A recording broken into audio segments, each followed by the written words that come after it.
Hola, bueno, mi nombre es Michael Cantillano y este es la grabación de la clase grabada número 8. El tema que vamos a desarrollar es el café como motor de cambio económico, social y cultural de Costa Rica. Es un tema muy bonito.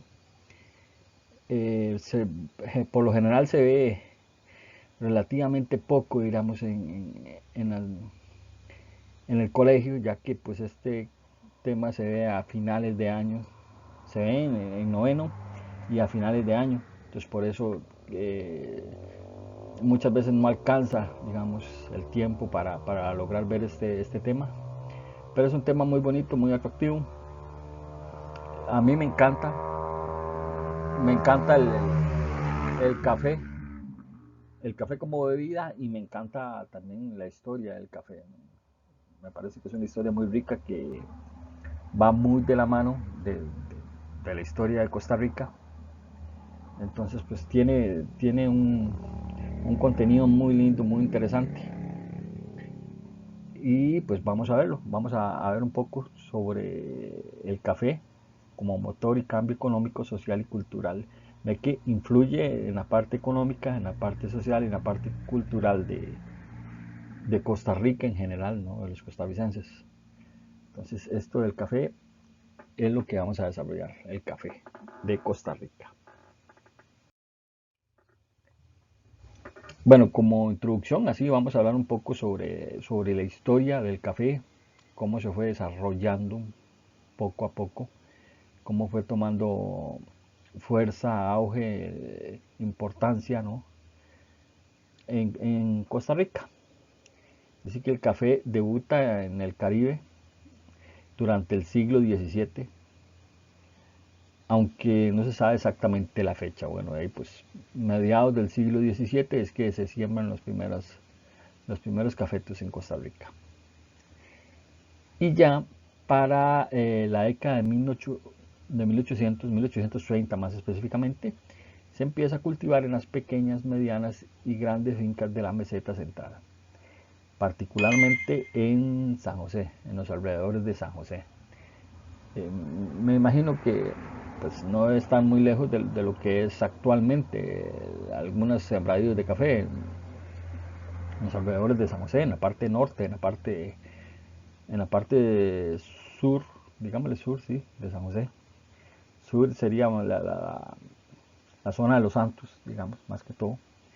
Y en las faldas de los volcanes, tanto el Poás como el Barba, todo eso son cafetales importantes. Más o menos por ahí era donde se empezaron a desarrollar los primeros cultivos de café en la meseta central. Bueno, este grano, el grano de café, se vio favorecido por la naturaleza generosa, ¿verdad? O sea, los suelos fértiles, volcánicos, aluviales, el clima subtropical y la topografía también moderadamente ondulada o montañosa también, pues ayudaba al desarrollo del cultivo del café, ¿verdad? El grano que se producía más que todo las primeras flores, digamos, florecía más bien alrededor de abril, empezaba a desarrollarse. Y la cosecha ya se venía dando por ahí de entre noviembre y marzo, lo que beneficiaba el transporte, ¿verdad? Bueno, entre noviembre y marzo empezaban las cogidas de café y ya para la época del verano ya se transportaba el café hacia los puertos. Situación que benefició, ¿verdad? Benefició también todo esto porque recordemos que el transporte era por medio de carretas y por calles de tierra, calles de barro más bien.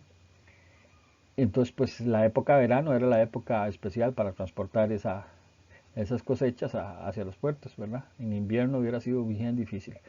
Entonces, pues como el café florecía en abril y se cogían, digamos, entre noviembre y marzo, ya para la época de verano ya podían sacarlo. Entonces, se acomodó, digamos, bien la cosecha para poder llevarlos al puerto, ¿verdad? Transportar al puerto los cafés.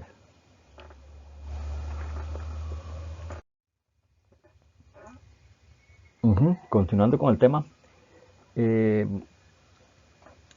el plantío o la plantación, pues empezaba a rendir, empezaba a cosechar a partir del tercer año de sembrado. Y estaba en plena madurez, en plena producción al quinto año de sembrado. También se menciona que con el propósito de proteger de las lluvias y los vientos excesivos se sembraban las plantaciones de café, se sembraban entre árboles y plantaciones de plátano. También el café en general, el cafeto también, o los cafetales, exigían un cuidado extremo, como por ejemplo estar removiendo la tierra, estar deshiervándola, ¿verdad? Los cafetos se plantaban en hileras, ¿verdad? El paisaje era más vistoso, era mucho más ordenado, lo cual alentaba a la gente, las motivaba, ¿verdad? Se ilusionaba al ver esas plantaciones tan hermosas. Esto llevó también a que el precio de la tierra subiera con mucha rapidez, porque bueno, el fruto estaba dando rendimientos económicos, entonces pues subió la tierra, ¿verdad? Empezó a ser más cara. Y también esto favoreció mucho a que la fuerza laboral pues creciera, ¿no? Hubiera muchas personas cogiendo café. Esta intensificación agrícola generó que la pequeña finca familiar sobreviviera y se multiplicara al especializarse en el producto del café, ¿verdad? Entonces muchas familias que tenían una finca pequeña empezaron a sembrar, a crear los sembradíos de café y sobrevivir de eso. Y así fue como sobrevivieron muchas familias a los alrededores de San José, o de la meseta central en general. Las autoridades fueron estimulando también la siembra del café mediante el otorgamiento de tierras. Así cada vez se contaba con mayor expansión, mayor extensión de sembradíos, y así fueron formando, ¿no?, esas de pequeñas a medianas y grandes fincas de café.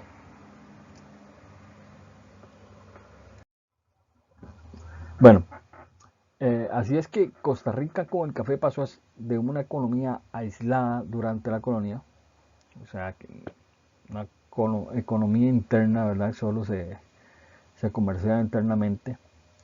De ahí pasó a ser partícipe directo en el mercado mundial, gracias al café, a la producción de café mundial que generaba ya las exportaciones que generaba ya Costa Rica.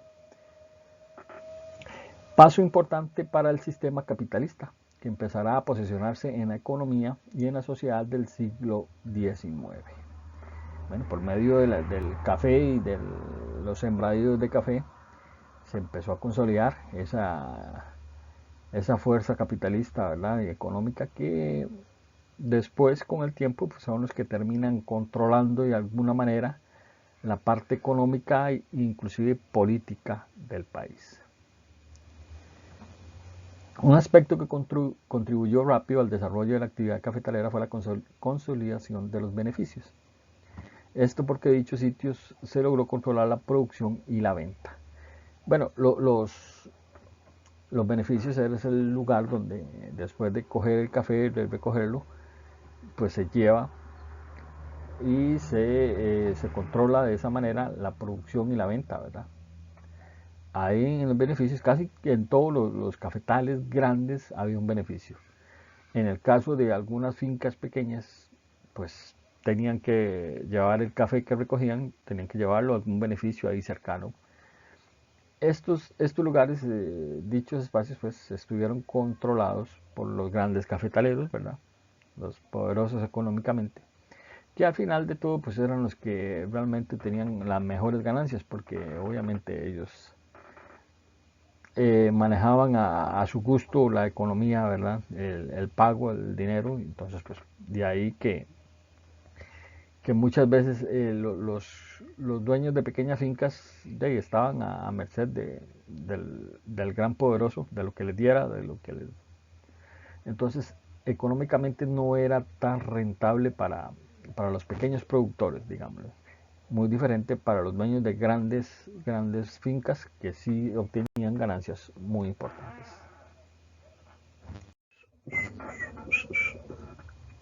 Bueno, uno de los presidentes que impulsó más la actividad de cafetalera fue don Braulio Carrillo Colina, quien estableció una serie de legislaciones que requería para incorporar Costa Rica al mercado internacional. Bueno, pues don Braulio Carrillo fue uno de los principales impulsores del desarrollo del café y de la exportación del café también a nivel internacional. Además, permitió una serie de mejoras, don Braulio Carrillo, ¿verdad? Permitió una serie de mejoras a la infraestructura para mejorar la actividad cafetalera. Entre ellas estuvo la construcción de puertos, de carreteras, eliminar una serie de impuestos y repartió terrenos también entre importantes personas ahí para que desarrollaran fincas cafetaleras. Debido a los beneficios logrados por el café, se dio una serie de cambios en diversos sectores. En este caso podríamos decir cambios sociales, más que todo, ¿no? Bueno, económicos también. Tal como es el caso del surgimiento y la consolidación de la oligarquía cafetalera, que es como se conoce en Costa Rica. También se le puede llamar burguesía cafetalera, pero en Costa Rica se le conoce más como oligarquía cafetalera. Bueno, esto es un grupo social que controló la economía del país. Eran principalmente los dueños de grandes fincas, dueños de grandes extensiones de terreno, que pues sembraban café y exportaban café, ¿verdad? Que además estas personas influyeron mucho en el campo político, porque la mayoría de los jefes de estados y presidentes surgieron de este grupo social importante, ¿ya? Tuvieron mucha influencia en la parte económica y en la parte política. Muchos de los hijos, pongámosle, de esos cafetaleros llegaron a ser presidentes. Muchos inclusive también fueron a estudiar fuera del país y tuvieron mucha influencia al final en las decisiones que tomó el país en general. Fueron fundamentadas en las decisiones de este grupo social que tuvo gran influencia en el país a finales del siglo XIX, ¿verdad? Aquí podemos ver dos imágenes también. Una es un sembradío bastante actual de café. Como ven, es un paisaje muy lindo, inclusive al fondo, tapado por las nubes, se ve algún volcán por ahí. Yo creo que es el Poás. Entonces, pues en esos lugares la tierra es muy fértil y favorece a la producción del café, al desarrollo del café. Y en la otra imagen lo que vemos es las carretas jaladas por bueyes, por supuesto, que van rumbo posiblemente a Punta Arenas, que era donde salían hacia el puerto, ¿verdad? Donde estaban los barcos listos para cargarlos de café. Y en primera instancia los llevaban hasta Chile y después ya, cuando se tuvo más facilidad, hacia el Caribe, y ya transportaban directamente hacia Europa inclusive, ¿verdad? Entonces, pues esa era la travesía, así iban en caravana, transportando el café hacia los puertos. Recordemos que esto era en época de verano, ¿verdad? Porque en invierno era un poquito difícil, o es un poco. Entonces en verano era que se trasladaba, nada más la cosecha, pues se prestaba para trasladar en verano, en época de verano, la cosecha. Bueno, además de lo visto anteriormente, hubo otras transformaciones sociales, económicas, culturales, que generó pues el café como desarrollo, ¿no?, de Costa Rica. Tuvo mucha influencia el café en el desarrollo de Costa Rica. Entre ellos tenemos algunos puntos que vamos a leer. Serían los pequeños propietarios se transformaron en asalariados agrícolas de las grandes haciendas cafetaleras. Esto incrementó la demanda de mano de obra ligada al cultivo y a las labores de recolección. Así aumentó mucho la mano de obra, ¿verdad?, que se necesitaba para trabajar en las grandes haciendas o fincas cafetaleras. Esto también propició que las mujeres y los niños se incorporaran a la actividad cafetalera. Si ocupaban mucha mano de obra y pues las mujeres y los niños podían realizar la actividad. Esto también permitió que obtener ingresos a las mujeres y niños y ayudar así a complementar el ingreso familiar. Surgieron nuevos centros de población en distintas partes de la región central del país, ¿verdad?, que fue donde mayormente se desarrolló el café. Entonces surgieron varias comunidades alrededor de estas haciendas cafetaleras. Este punto también es importante, ¿verdad? El ejército en muchas ocasiones estuvo ligado a la oligarquía cafetalera, muy de la mano, lo cual generó que en varias ocasiones pues quitaran y ponían presidentes, ¿verdad? Tenían mucho poder ya, para ese entonces ya la oligarquía cafetalera tenía mucho poder. La economía nacional pasó de depender de la producción y comercialización del café, bueno, en términos generales, ¿verdad? Esto generó que fuera muy vulnerable a las fluctuaciones del mercado internacional del café. Dependiera muchísimo del café,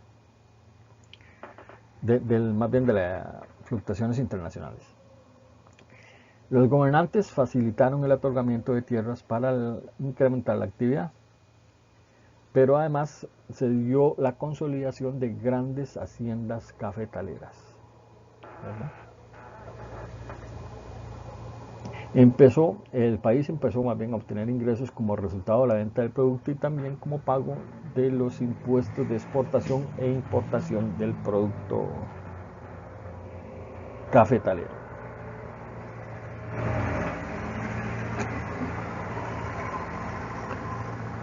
Las principales ciudades del país se transformaron notoriamente. Este es un aspecto positivo, ¿verdad? Esto porque las condiciones de salubridad e higiene mejoraron, ¿verdad? Aparece el alumbrado eléctrico, la construcción de alcantarillas, la inversión en salud y entre otros, ¿verdad? Otro tipo de que empezaron a generar desarrollo y a las ciudades más importantes del país. Pero este punto es negativo, ¿verdad? Los bosques eh, sufrieron mucho más bien de esta actividad, ya que para incrementar el cultivo se deforestó grandes extensiones de terreno. La cultura nacional empezó a incrementar transformaciones importantes, ya que por cierto relación que tuvieron algunas personas que fueron a Europa, trataron de empezar a imitar, digamos, ya ahora sí, la cultura inglesa y francesa. Entonces como que se europatizó, creo que la palabra, algunas, o sea, más que todo en San José o en el Macete Central, algunas familias trataron de imitar la cultura inglesa y francesa.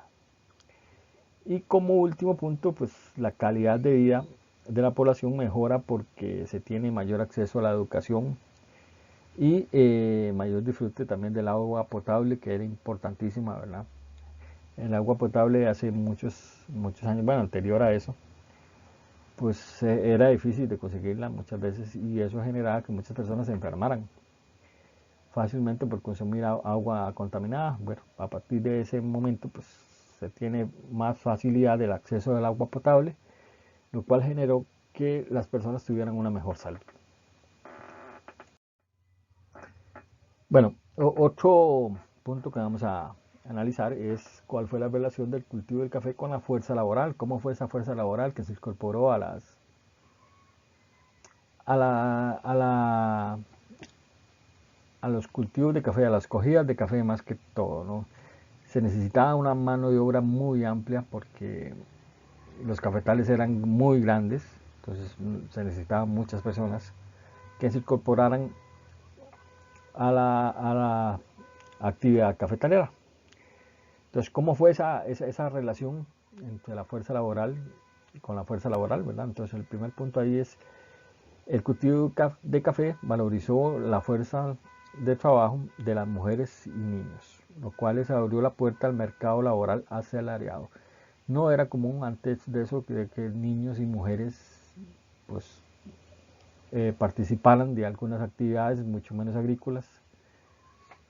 Pero bueno, en este caso ocupaban mano de obra y pues las mujeres y los niños se incorporaron fácilmente a la actividad, ¿verdad? La familia disponía con bastante frecuencia de un terreno propio, o sea, las familias pequeñas, lo, por lo que no solo dependía por entero de lo que percibía por el trabajo extra que tenía, ¿verdad? O trabajo por otro lado, sino también tenía su finquita, la cual podía trabajar, su terrenito. El acceso del labrador a la tierra agravaba la escasez de mano de obra, por lo que obligó a contratar a niños y mujeres, como mencionábamos antes. O sea, se necesitaba mano de obra, entonces contratan a mujeres y a niños, lo cual elevó el ingreso familiar. Pero, un detalle, un detallito, un detallazo, esto evitó que el salario individual subiera con rapidez y sin mesura. O sea, sí, le pagaban a las mujeres, le pagaban a los niños, pero la paga era muy mala, inclusive al mismo hombre no se le pagaba un salario muy alto, ¿verdad? El café, al ofrecer trabajo a toda la familia, fomentó aún más el matrimonio temprano y la crianza de la prole abundante, bueno, muchos hijos. Sí, ahí se empezó a fomentar el baby boom, diríamos, en esos tiempos. Se casaban de 19, bueno, inclusive hasta menos de 20 años se casaban y empezaban a tener hijos y al final terminaban con 10 o más hijos, ¿verdad? Y así se fue creciendo la población enormemente, ¿no? El crecimiento demográfico, fruto de tal estímulo, favoreció la fragmentación territorial y el aumento de la fuerza de trabajo. Para 1840, el productor directo se enfrentaba al desafío de otra índole, que era el cuidado también ya de los cafetos, de, de la planta del café, los cafetos, por parte de los cogedores de café. O sea, ya para 1840 ya estaba bastante desarrollada la actividad y ya había que darle mantenimiento, había que proteger también a las matas de café. El peligro motivó a que al empezar la expansión del café se le pagara al cogedor por día, siendo esta práctica hasta la actualidad productiva y rentable, ¿verdad? Se paga por día, lo que usted coge en el día, eso es lo que se paga. De hecho, como les menciono, en la actualidad creo que todavía es así, se paga por día. El empleo fuera del hogar, floreció con la siembra del producto, facilitó a las mujeres y a los jóvenes tener pues empleo y independizarse más fácilmente de la cabeza de familia, ¿verdad? Muchas personas jóvenes o relativamente jóvenes ya no tenían que depender de los papás, digamos, y podían independizarse fácilmente. Bueno, continuando con la relación laboral que había entre la fuerza laboral más bien y el café, esa relación, pues vamos a leer estos 3 puntos más. El patrón velaba por la productividad y la destreza de la mano de obra. Contó con el apoyo del Estado, el cual se preocupó por frenar la falta del trabajador, o sea, por crear leyes. Fijaron salario para los peones por edad, por sexo y suprimir bastantes días festivos, ¿verdad? Esto con el objetivo de que pues aprovechar el tiempo y poder coger bastante café. El labrador que laboraba en lo propio, ¿verdad? En su propia finquita, no se salvó de la exigencia estacional del grano. Bueno, esto es por cuestiones naturales. Había una época establecida pues para deshiervar, para podar el plantío, para recoger el grano, para llevarlo el beneficio y para transportarlo al puerto. Bueno, ellos dependían obviamente de ese calendario general de la plantación de café o la producción general del café. El trabajador de las haciendas y los beneficios no era un jornalero asalariado, como solía provenir más bien del labriego pobre y dueño de un terreno diminuto que batallaba para complementar el ingreso que le deparaba el cultivo de su propia finca, y del campesino joven que laboraba fuera del hogar en espera de la madurez y la herencia. Bueno, joven, muy joven, ¿verdad? Chiquillos de 12, 13 años inclusive ya andaban. Aquí podemos ver un par de imágenes, un par de fotos bastante parecidas. Y es la fuerza laboral, ¿verdad?, que había en aquellos tiempos. Como pueden ver, niños, mujeres, hombres, todos participaban de las cogidas de café.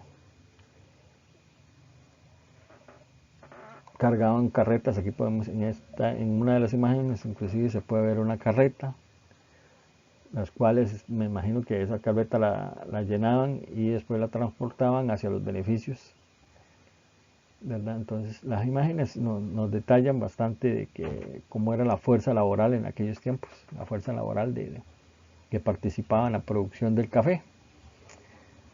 Niños inclusive bastante pequeños. Bueno, en esos tiempos obviamente no había quien cuidara a esos niños en la casa, ¿verdad?, porque hasta la mamá se iba a participar de las cogidas de café. Entonces los niños pequeños también se los llevaban. Algunos trabajaban, otros simplemente estaban por ahí cerca, pero relacionándose directamente desde muy pequeños con la producción del café. Bueno, ¿cuál fue la relación de la producción del café con los indígenas? Especialmente los indígenas que vivían cerca del Valle Central, ¿verdad? Obviamente. Pues esos indígenas vivían relativamente cerca del Valle Central y tenían fincas o vivían cerca de tierras muy productivas, muy fructíferas para la plantación de café. Entonces en Costa Rica, esas pequeñas comunidades indígenas cerca de la meseta central ocupaban suelos óptimos y ubicaciones apropiadas para la expansión inicial del café. Dada su relación de fuerza desigual, o sea, no podían defenderse, pongámosle así de esa manera, no pudieron resistir a la rápida privatización que acompañó el temprano crecimiento de agroexportador, bueno, especialmente el café, al punto que entre 1830 y 1860 pues desaparecieron, no, más bien fueron desplazados de esas tierras y tuvieron que trasladarse a otras tierras igual relativamente cercanas al Valle Central, pero esas tierras donde estaban en esos tiempos tuvieron que cederlas para las plantaciones de café. Varios años después, los indígenas también son una parte laboral, una fuerza laboral importante para la cogida de las cafés. Bueno, otro tema relacionado con el café, por supuesto, fue cómo ha sido la evolución de las exportaciones de café en Costa Rica. Cómo empezó a desarrollarse la exportación del café, ¿verdad? Ya hablamos bastante de la producción, de la mano de obra. Ahora vamos a hablar de las exportaciones, ¿sí?, del café. Bueno, para el año 1832 se empieza a exportar café a Chile, donde se reembarca galones como café chileno de Valparaíso, en la cantidad de 500 a 1000 sacos anuales. Para 1845 se logra la primera exportación directa a Londres, por medio del señor William LeLacheur, bueno, capitán del barco Monarch. Se calcula que la exportación fue de unos 5.505 quintales a 8 pesos cada uno. Entonces, para 1845 se inicia la exportación directa hacia Europa, ¿no? A partir de entonces se incitó el boom, digamos, se promovió el boom del café en Costa Rica y se estableció un vínculo directo con Inglaterra, quizás el principal imperio de entonces del mundo, ¿no? Con el que se suscribió un tratado de amistad en 1848. Para dar una idea de lo que era esa negociación, significó para el país, ¿verdad?, la importancia que tuvo ese tratado para el país, se debe apuntar que en 1838 habían cultivadas cerca de 345 hectáreas y para 1857, estamos hablando de poco más de 22 años después, ascendían a 4.200 hectáreas. Entonces, de 345, 22 años después, 4.200 hectáreas. Imagínense el desarrollo, la evolución que hubo entre 1838 y 1857. Bueno, la exportación del café hacia Estados Unidos se inicia entre 1860, a partir de 1860. Y desde entonces la cantidad que vendía a este país ha presentado alrededor de un 25% en total exportado por el país. Entonces, en 1860 se inicia la exportación hacia Estados Unidos. Y finalmente comentarles que entre el periodo de 1840 a 1890 el café constituía el único producto de exportación de nuestro país. Por 50 años, ¿verdad? 1840 a 1890.